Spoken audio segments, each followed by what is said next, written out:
Can you just kind of talk about, from your perspective, what has changed? How in the loop have you guys been kept regarding any of those federal activities? Well, they are calling us when they have, or letting us know when they're going to be out. They reach out and let us know. They don't tell us the where or the when, but they let us know that they have been out or that they're going to be out.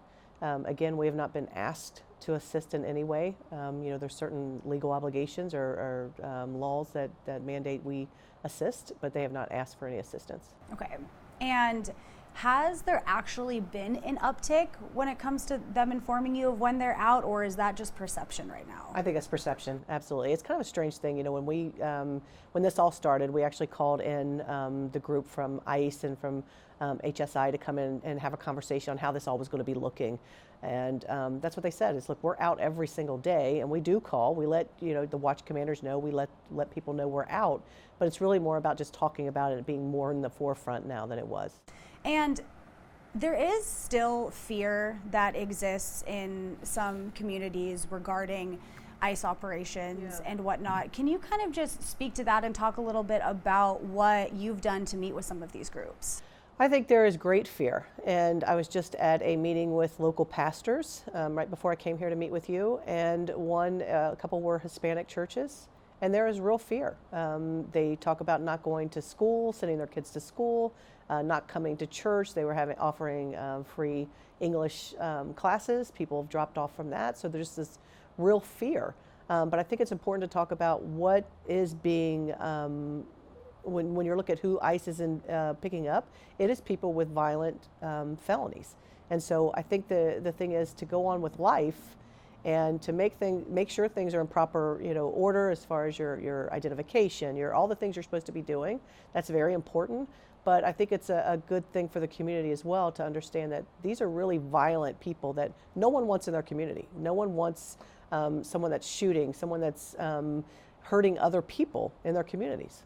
And when you're talking to these groups about that, like the group that you just spoke with, when you're letting people know that it are these intense criminals that ICE is going after, does that seem to quell any of the concerns? I think I need to do a better job of getting out more. Again, going to this group, but I would love to start going, maybe attend the church. I did go to her church before, but going back again and just having those conversations. I truly think it's about, this is such an they underreport crime anyway.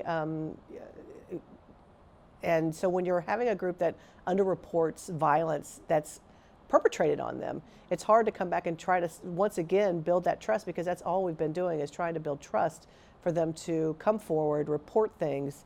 And now this is just an added layer of just the hard work it's going to take to build that trust with them. What are some of the challenges in developing that trust and trying to get the message of what immigration is actually doing here? I think it's really working more with these pastors. I think that's a good starting point, and really the leaders and the informal leaders within these groups. The language barrier is huge, but to truly reach out to the informal leaders, the pastors in these neighborhoods, and meet with them and talk about it. What are your questions? What are your concerns? Let's talk about this.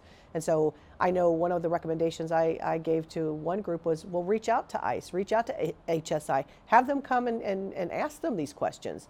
And maybe that would alleviate some fears as well. But the thing is this, we have to be at the table, and you have to talk with people to understand what is going on. And so if we can ask questions straight away to someone who has the answers, that's the best thing. And that is the best way to get information out to people. We feel that same way as well. We are not getting answers really from HSI or ICE. I ended up kind of taking a little backdoor route to that, spoke with the president of the Border Patrol Union essentially to kind of help out with some of that. But just with some of the direct interactions that you've had with these federal groups, do you think that they would be up for going into these communities? I would hope so. I think they have offices locally in all their jurisdictions, the bigger jurisdictions.